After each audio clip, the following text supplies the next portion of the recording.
why I think it is important to we reinstate prayer back into schools.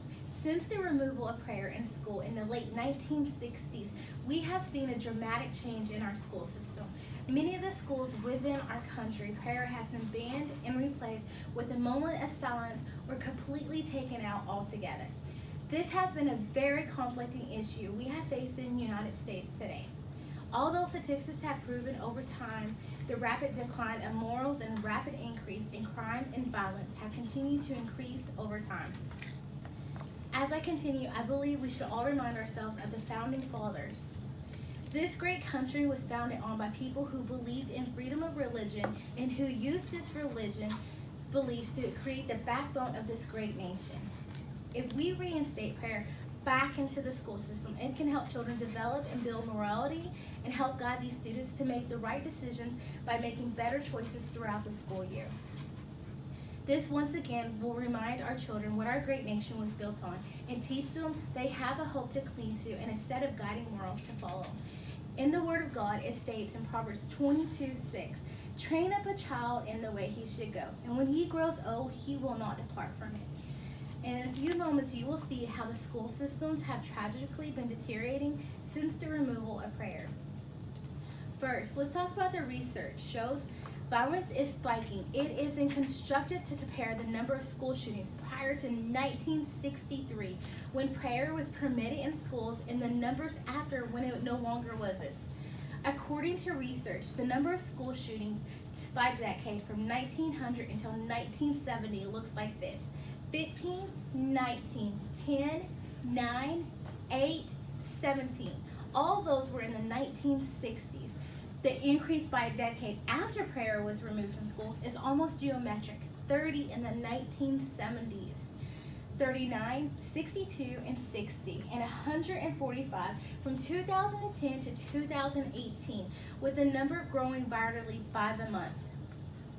This is a vast increase over the past 2 decades, and it just seems to me as everyone is just waiting around for politicians to come up with an answer when we have the power to go back to our roots and allow prayer back into the public school and teach our generation that our great country relies on a higher God than ourselves. This will also teach us that we no longer have to feel helpless as parents or leave our children filled with fear or the unknown possibilities. When we have the Word of God to guide us with the truth. In Isaiah 54:17 it states, "No weapon formed against you will prevail, and you will prevail, and you will refute every tongue that accuses you." This is the heritage of the servants of the Lord, and this is their vindication for me, declares the Lord.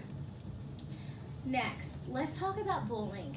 This has become a serious unwanted behavior among many schools around us. School-aged children, it has impacted many lives of the students, resulting in some even committing suicide. As most of you may know, suicide is the third leading cause of death among young people, resulting in about 4,400 deaths per year, according to the CDC. For every suicide among young people, there are at least 100 suicide attempts, and 14% of high school students have considered suicide, and almost 7% have attempted it. According to the statistics reported by ABC News, nearly 30% of students are either bullies or victims of bullying, and 160,000 kids stay home from school every day because of the fear of bullying. This is where I believe that bringing prayer back into school can be life-saving. School prayer can give these children the security of hope and comfort they are seeking in moments of isolation and rejection. The power of prayer also can teach these children that although they feel powerless, God is in control, and He will never leave them nor forsake them. This is very important when the students feel that the school system has even failed them. In Deuteronomy 31:16 it states, "Be strong and courageous.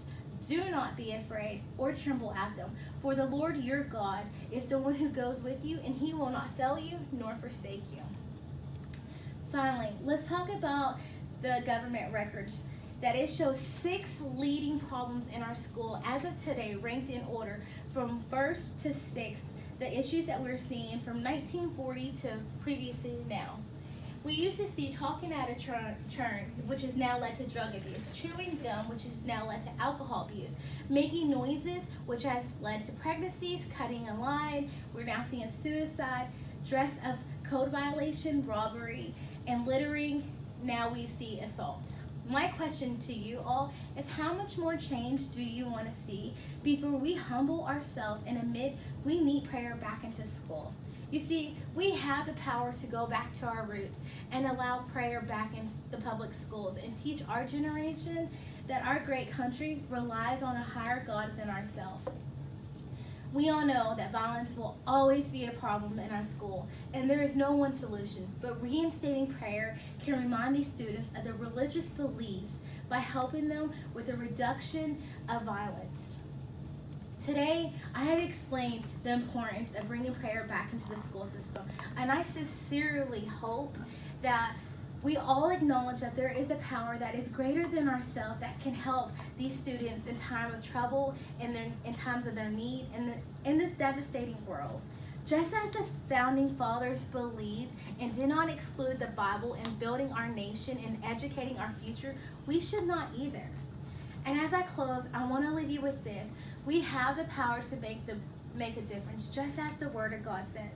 2 Chronicles 7:14 states, "If my people who are called by my name will humble themselves and seek and face and turn from their wicked ways, then I will hear from heaven and will forgive their sins, and their land will be healed."